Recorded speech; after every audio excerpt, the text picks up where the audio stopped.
Next, we will demonstrate how to perform IP crime tracking using the dynamic query feature. In most cases, hackers do not launch attacks directly. Instead, they attack through pivot hosts or compromised internal devices. With dynamic traffic query, administrators can review historical traffic records.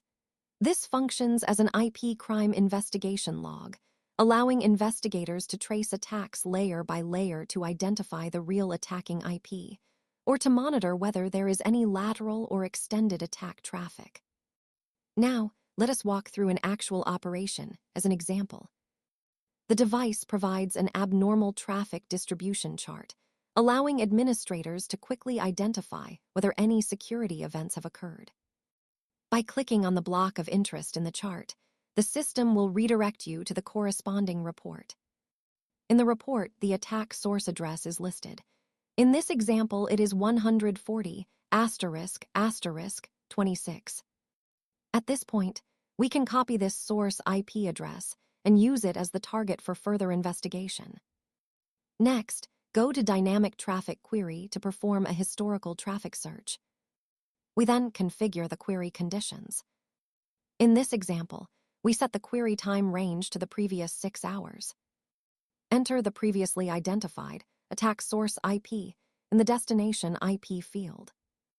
After completing the configuration, click the Query button to display the historical traffic records.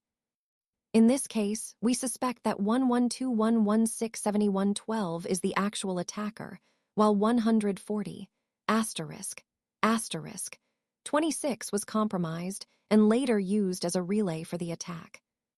By clicking on the flows, we can view detailed information for each connection. Based on the observations, we can confirm that 112.116.7112 first gained access via RDP and then launched internal attacks.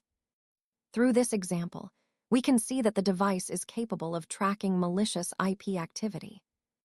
If we want to identify other IP addresses that 112.116.7112 may have attempted to compromise, we can enter 112.116.7112 into the source IP field.